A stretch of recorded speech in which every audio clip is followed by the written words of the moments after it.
Halo, selamat pagi saudara. Kini saatnya saya, Doni Hermatra, menghantarkan sejumlah informasi dari Makassar. Berikut 3 berita utama kami pagi ini, di antaranya.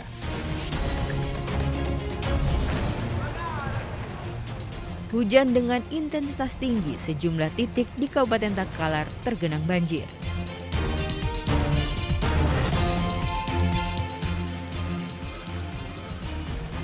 Bentrok antara dua kelompok mahasiswa terjadi di halaman Universitas Negeri Makassar.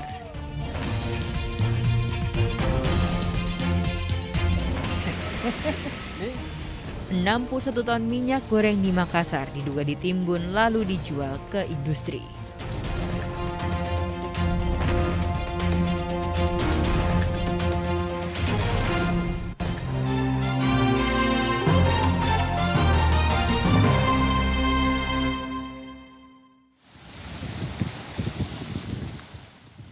Satu dari 7 orang nelayan yang perahunya pecah disapu ombak di perairan Makassar saat cuaca ekstrim ditemukan dalam keadaan tewas mengapung.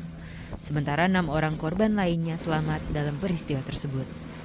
Upaya pencarian korban dilakukan tim Badan SAR Nasional Sulawesi Selatan dan tim BPBD Sulawesi Selatan menemukan korban dalam keadaan mengapung di kanal atau muara arah ke laut sekitar 100 meter dari lokasi hilangnya korban. Korban ditemukan tim SAR gabungan diidentifikasi bernama Saleh, usia 60 tahun asal Kecamatan Tamalate, Kota Makassar. Jenazah korban langsung dievakuasi dan dibawa ke mobil milik Basarnas Sulsel. Selanjutnya jenazah dibawa ke rumah duka untuk dimakamkan. Untuk sementara informasi yang masuk di kami, jumlah korban berjumlah 7 orang dan yang 6 orang dinyatakan selamat, 1 orang ini dilakukan dalam pencarian atas nama kondisi sekarang gimana? Untuk kondisi medan sekarang sama, masih ekstrim.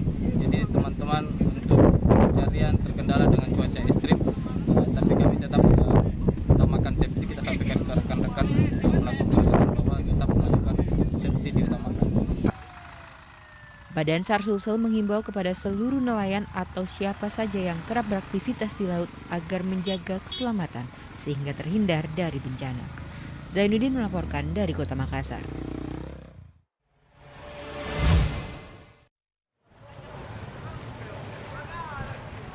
Intensitas hujan tinggi disertai angin kencang selama 3 hari berturut-turut di Kabupaten Takalar mengakibatkan sejumlah rumah dan akses jalan Trans Sulawesi Selatan terendam banjir Senin lalu. Jalan Trans Sulawesi Selatan sepanjang 3 km terendam banjir setinggi 1 meter. Akibatnya jalan yang menghubungkan Takalar ke Jeneponto, Bantaeng, Bulukumba, Sinjai, dan Selayar tidak dapat dilalui kendaraan. Kondisi banjir sampai saat ini sudah mulai pelan-pelan bersurut.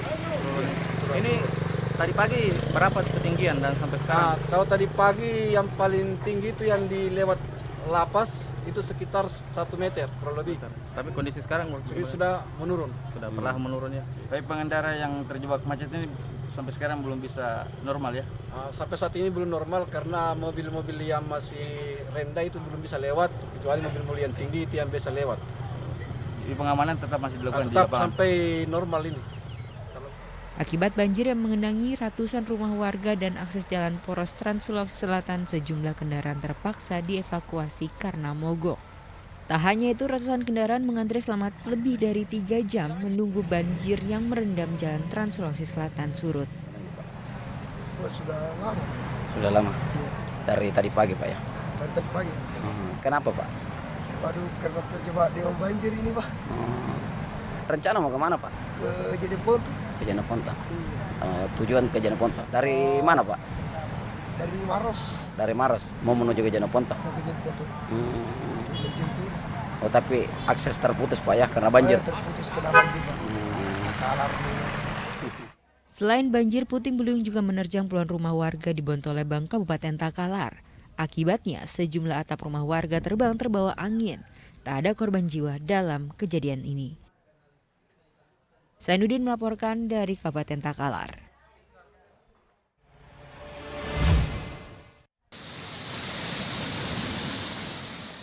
Banjir juga melanda sejumlah desa di 2 pulau yang ada di Kabupaten Kepulauan Selayar Selasa pagi. 2 pulau tersebut yakni Pulau Jampean dan Pulau Kayuadi. Ratusan rumah di 2 pulau terendam banjir. Banjir terjadi saat air laut pasang ditambah lagi hujan dengan intensitas yang cukup tinggi. Meski demikian, warga belum juga mengungsi dan memilih bertahan di dalam rumah mereka. Saat ini, para korban banjir sangat membutuhkan bantuan berupa makanan dan obat-obatan. Andi Muhammad Sardi melaporkan dari Kabupaten Kepulauan Selayar.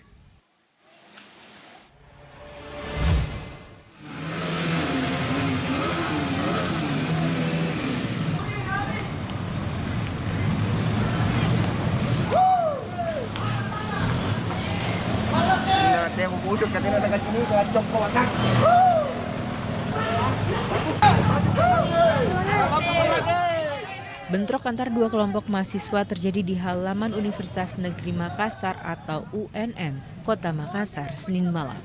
Saling serang menggunakan batu hingga anak panah terjadi hingga 2 jam lamanya. Aparat kepolisian yang tiba di lokasi juga kesulitan membubarkan tawuran karena dihujani batu dan anak panah. Dalam bentrok ini, 1 unit sepeda motor dibakar dan 2 mahasiswa dilaporkan mengalami luka. Pemicu tawuran diduga karena salah satu kelompok tak terima rekannya dikeroyok pada Senin sore.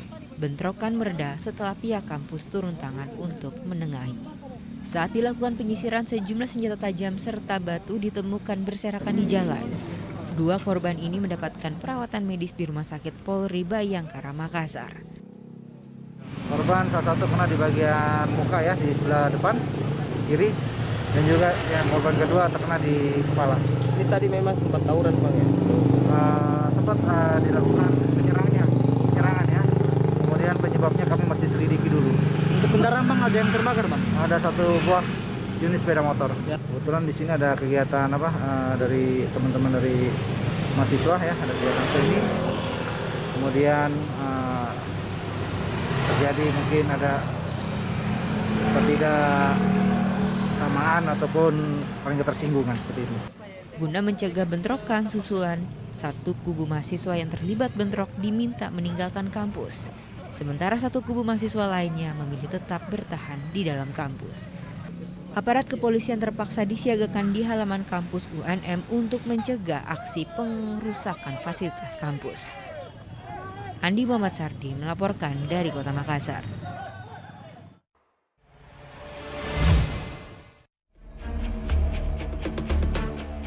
Penyerangan pos polisi lalu lintas di Jalan Persatuan Raya di Kompleks Pasar Sentra Sinjai terjadi pada 20 Februari lalu dilakukan sekelompok orang tak dikenal. Pasca penyerangan, pihak polisi saat ini telah memeriksa 2 anggota personil dari Satuan Lalu Lintas Polres Sinjai. Sementara dari pihak orang tak dikenal atau OTK yang dimaksud belum dilakukan pemeriksaan. Polisi juga masih mendalami siapa OTK tersebut lewat rekaman CCTV dan video yang tersebar di media sosial. 2 polisi tersebut diduga telah bertikai dengan salah seorang OTK berinisial I yang berkendara dengan menggunakan motor racing. Berlalu lalang di depan pos Satuan Lalu Lintas, kemudian OTK tersebut memanggil rekan-rekannya untuk menyerang pos Satuan Lalu Lintas di Kompleks Pasar Sentra Sinjai.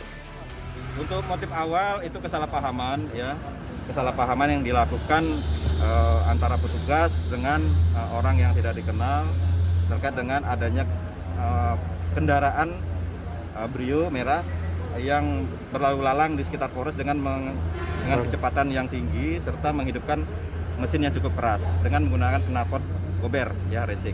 Apa sudah ada yang Apakah OTK ini siapa Bang? Apakah sudah diidentifikasi ini OTK-nya? OTK yang kita ini adalah I ya, misal I, tapi itu masih didalami kembali oleh rekan-rekan kita di lapangan. Kalau sudah ada yang teridentifikasi 1 orang ya? Sudah. Itu. Makanya ada koordinasi, kolaborasi, koordinasi dan integrasi. Jadi yang Akibat penyerangan, pos Satuan Lalu Lintas mengalami kaca pecah dan sejumlah perabotan di dalam pos juga hancur dirusak. Andi Muhammad Sardi melaporkan dari Kabupaten Sinjai.